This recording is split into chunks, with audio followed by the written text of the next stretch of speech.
Hello,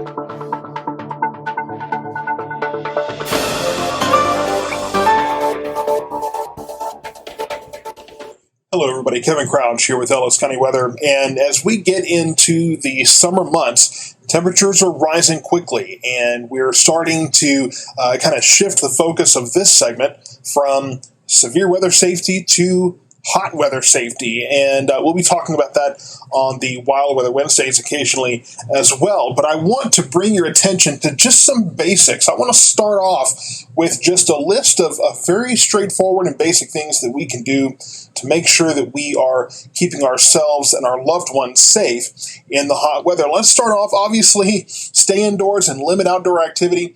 If you don't have to be outside in these very dangerous temperatures, don't be. If you can limit that at all, that is going to be the best option. Stay in the AC as much as you can. Limit, if you do have to be outside, limit it to the mornings and the evenings when the sun's gone down a little bit, when temperatures have gone down. Definitely try to limit your outdoor activity as much as you can in the heat of the day, really from noon until about maybe 6 o'clock in the evening. Wear light breathable clothing, that is going to be another really important factor. So if you can wear clothing that isn't as heavy, maybe fewer of those heavy polos and more t-shirts and that kind of thing, that's going to be the best option for you. And at this point, I know that everybody has all their fashion tips and everything for summer, but you want to make sure that it's functional as well and that it's going to keep you cool, because your clothing can overheat you faster really than anything else a lot of the time. Check on vulnerable family, friends, and neighbors. You want to make sure that folks that may be living in subpar housing, where they may be relying on window units and things that may or may not really be able to do the job. Their AC may not be reliable. They may just be more sensitive to the heat and, may not be as good at limiting that outdoor activity or wearing those light pieces of clothing as other folks. So you want to make sure you check on those people, family, friends, neighbors, any of those folks that might be facing those concerns going forward into the summer. Stay hydrated. You definitely want to stay hydrated. I highly recommend they have these water bottles, and they have lines on them. My wife and I both have one. They have lines on them, and they'll tell you how much you should drink each hour. And obviously, in the summer, you want to increase that. But if you're like me and you're just not good at habitually drinking water, that can at least help set the kind of the precedent, the habit, if you will, of drinking more water. So if you can invest in something like that, that also would be a great idea to look into. So make sure you're staying hydrated. Wear that sunscreen. Wearing sunscreen's not fun, right? Sometimes it doesn't smell great. It's more time in your preparation, but it can make a difference. If you're like me, I'm as white can be, right? I don't tan, I just burn, and that can lead to a number of issues. From short-term issues like blisters to long-term issues like skin cancer. There's a number of problems that can arise from not taking care of your skin when you are outdoors. You want to watch for signs of heat stroke and exhaustion. Those are illnesses that are prevalent, all too prevalent in the summer. And we're going to have a segment later on where we're actually going to sit down with a local medical expert and go over those things in detail, because I'm not going to be the person to tell you, look for all these kind of signs, because I can give you basic information, but I'm going to let a local physician actually give you the details on really what to look for so that I make sure you're getting the best information. But what I'll tell you about heat exhaustion, heat stroke, if you're outdoors and you or someone you're with is just not doing well, they're slowing down, they're cramping, they're feeling lightheaded, or they're feeling sick to their stomach, any of those things, just go inside. The general rule, if you feel off in any way, you want to make sure you go inside so that you're not dealing with one of these kinds of illnesses. It just, those things can impact you and set in quickly, okay? So just make sure that you watch for any kind of sign of not feeling well to keep yourself healthy during the summer months. And then lastly, and I'm going to spend some time on this one, never leave people or pets in closed vehicles. I feel like every summer we talk about how much we see this and how we really shouldn't see this very often. We see it all the time. We hear about it all the time. But for some reason, it keeps happening. We hear about a baby, a toddler, or a pet, a dog, or a cat, or someone that's left in a vehicle. The thing is, and I looked this up, after about an hour, really an hour or an hour and a half, I'll say after an hour, in the car, in hot temperatures, you can gain an extra 40 degrees. Now think about that. If it's now that may be a little bit higher, but it's if you're getting into 90-degree temperature range, it could be above the boiling point in your car after an hour. And an hour is a long time for direct sunlight in Texas. We know that. I mean, we get into a car in the heat of the day, you can't even touch your steering wheel. After 90 minutes, you could be close to 50 extra degrees in a car in direct sunlight in the summer. So, we really need to be keeping an eye on how we treat the folks in our lives.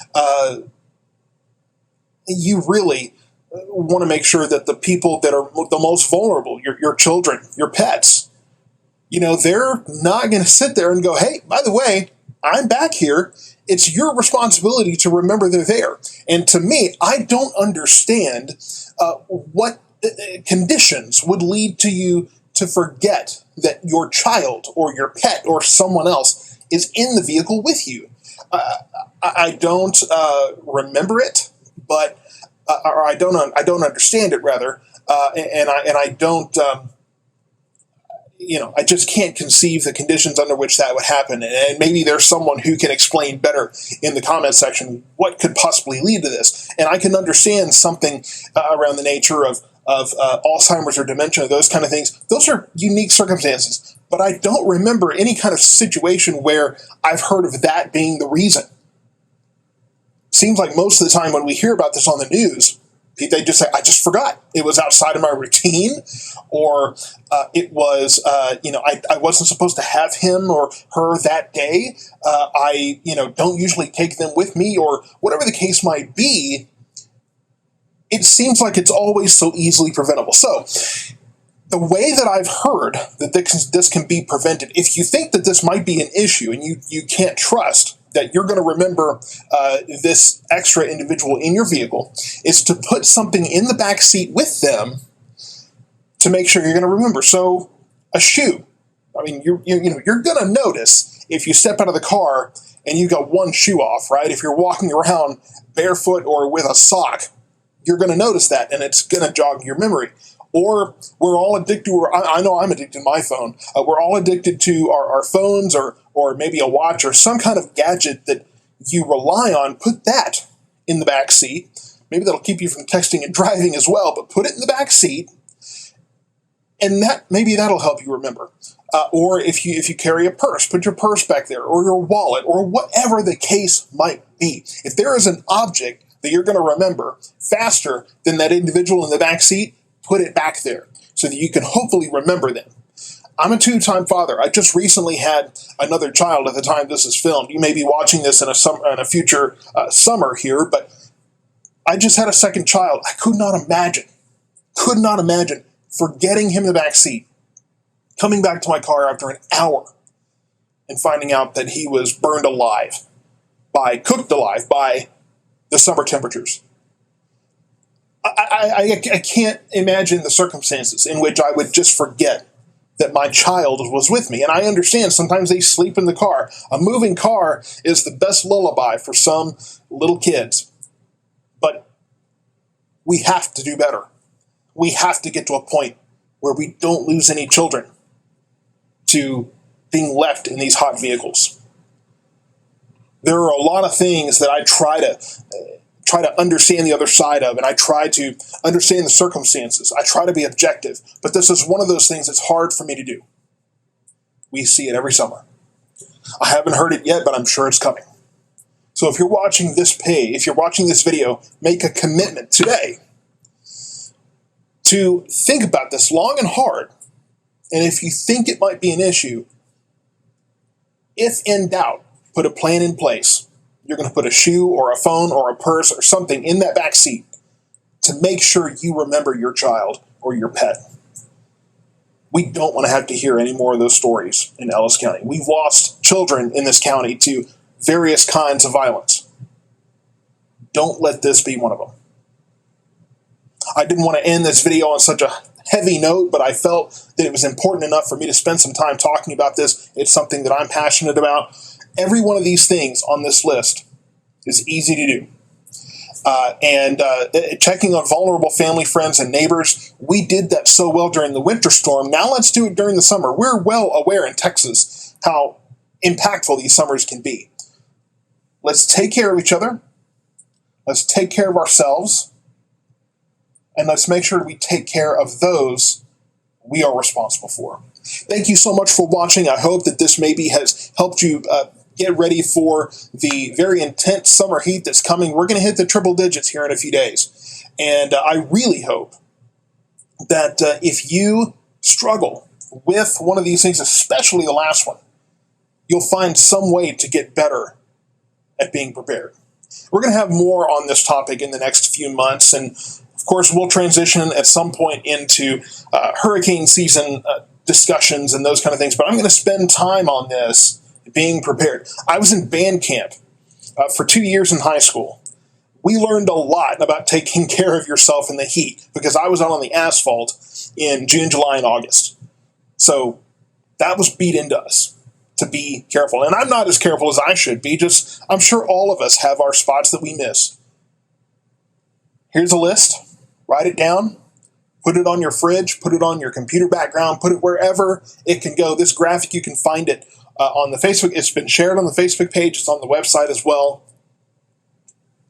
Step by step, let's take care of ourselves for this summer. It looks like it's going to be a warm and dry one. So it's going to be very important. Thank you so much for watching. I'll see you next time.